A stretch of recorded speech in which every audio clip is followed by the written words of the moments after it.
Welcome to Fast Effect. We're jumping right in here. Chalice at 1 on the left-hand side of the screen. Seat of the Synod as well. The Wizards on the right-hand side playing Eureka. Looks like a couple of turn of cantrips have led to a show and tell on turn 3 here. Ancient Tomb allowing an extra mana open. Omniscience comes in. A Auriok Salvagers for Rampchi on Bomberman is not going to make a difference here, and that's going to be it for game number 1. So sorry for missing those first couple of turns, but we are Fast Effect, double speed Magic the Gathering from ELD's Time Vault Games in Bellingham, Mass. And we are off to a blazing start with the Wizards on a turn 3 win for Eureka. A absolutely powerful contender here in Legacy.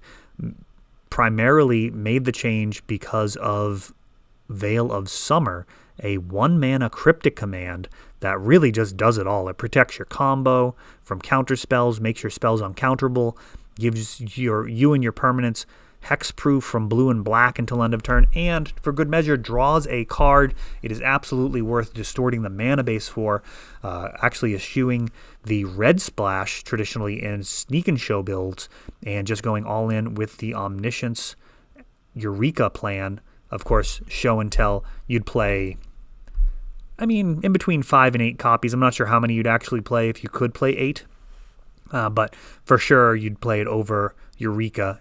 Eureka is not as good a card as Show and Tell.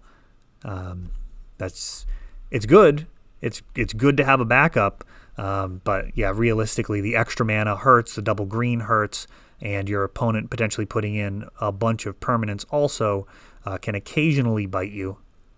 Versus a deck like Reanimator, they could just have a fistful of very scary things. But in this matchup here with Bomberman, we will see how this goes. Bomberman also, I would say, significantly underplayed. But that's how it is in Legacy. There's an incredible amount of awesome decks to choose from. And Eureka certainly doesn't get nearly as much play as I think it should, but really nothing does. Bomberman is an excellent choice, and we'll see if it can have some counterplay here. It is a Chalice of the Void deck, but it's also a combo deck, which makes it very scary. They can stick that turn 1 Chalice and potentially shut off any type of speculative hand that's looking to build its position slowly over time with Preordain and Ponder. Of course, for a deck like Eureka, slowly probably means like a turn 4 win compared to something like on turn 3. Though, as we saw that last game, it was actually just a couple of cantrips, and then Ancient Tomb allowed for a turn 3 kill with green mana open even.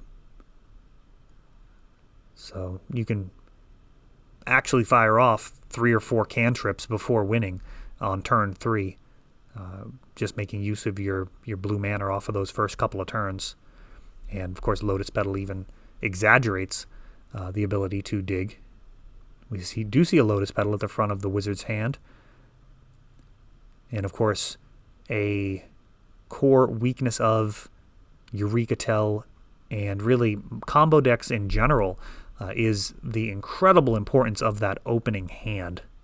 When you're looking to win on, say, turn 3, you really do need to mulligan. And there's a certain point where you simply don't have enough cards. Burn's another deck like that, where if you're mulling too low, it almost doesn't matter what the cards are. It's going to be tough. Eureka, I guess the worst case, like if you have Soul Land, Island, Show and Tell, like 4 cards, there's some hands that are like Hail Marys with no disruption. And here we've got a Karn brainstorming in response and going to be looking to stop this guy, as he will absolutely run away with this game if left unchecked. He is going to stick, and we'll see if my guess would be Liquid Metal Coating. Start going after the Wizard's mana base. We'll see. Let's see what they do here. No, Lion's Eye Diamond, and this could be a very fast game. Lion's Eye Diamond has been played. Ancient Tomb. Show and Tell. Rampchi likely has the win in hand for the next turn. Is this going to be it for the Wizards, are they actually just going to win the game a turn before Ramsey can combo off with Bomberman? At the very worst, they could actually lock the game out with Mycosynth Lattice. Urza comes in, creates a construct. Ponder takes a look. We've got a shuffle.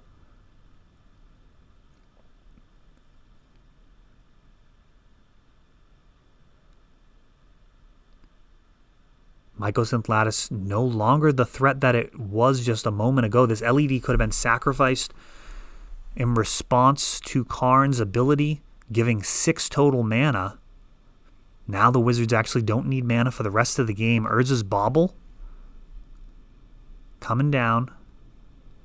And what is this Karn going to do?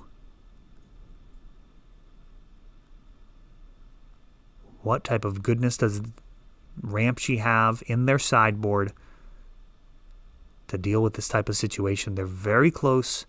A Auriok salvages at this point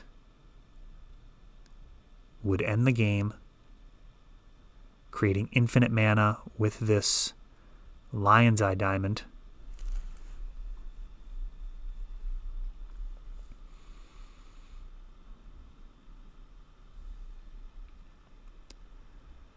Though I believe the Wizards actually have a Force of Will, so that does complicate matters here. Mishra's Bauble can draw a card. We've got a construct that does set a little bit of a time limit on this game.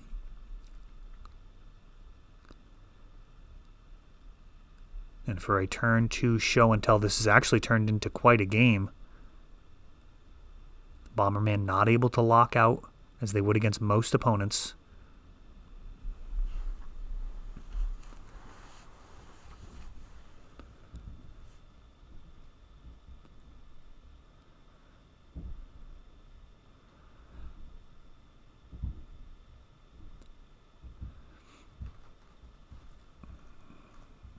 Urza.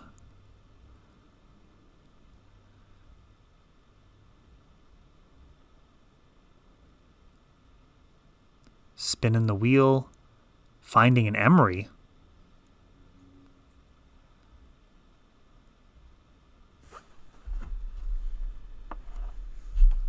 All of these artifacts able to tap for blue.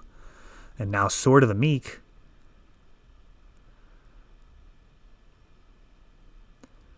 Urza gets in there. He does it all. Not only does he create that mana boost, brings a construct. Well, the construct's not tapped, though. Interesting.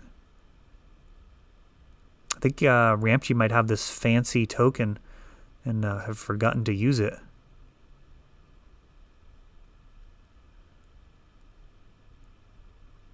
Would have been able to get a little bit of extra damage in there.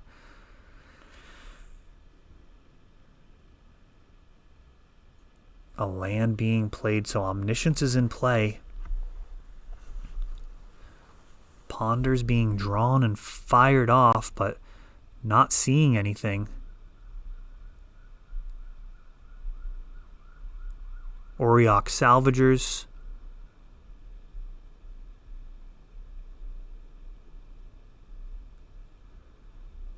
And I'm not actually sure why the Salvager's not getting countered. Let me know in the comments what I missed there. Looks like Salvagers would just get Force of Willed for free with the Omniscience.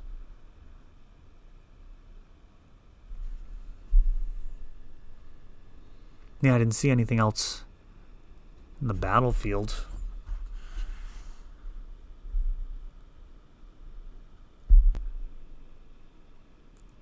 All right, it looks like actually that game cut short. Wasn't sure what had happened. Watched the video for a little bit there with the rest of this paused, and I believe either the Wizards or Ramsey's teammates actually won the remainder of the match. So, yeah, that Salvagers would have been countered, but we will never know how that one ended. But we did get to say some interesting gameplay. That is all for this one, but don't worry, there is a lot more You can check out our older videos, and we're always putting out new videos from ELD's Time Vault Games in Bellingham, Massachusetts. If you want to help the channel, of course, you can like, subscribe, share, tap that notification bell so you can know the next time our new videos come out. Thanks for watching.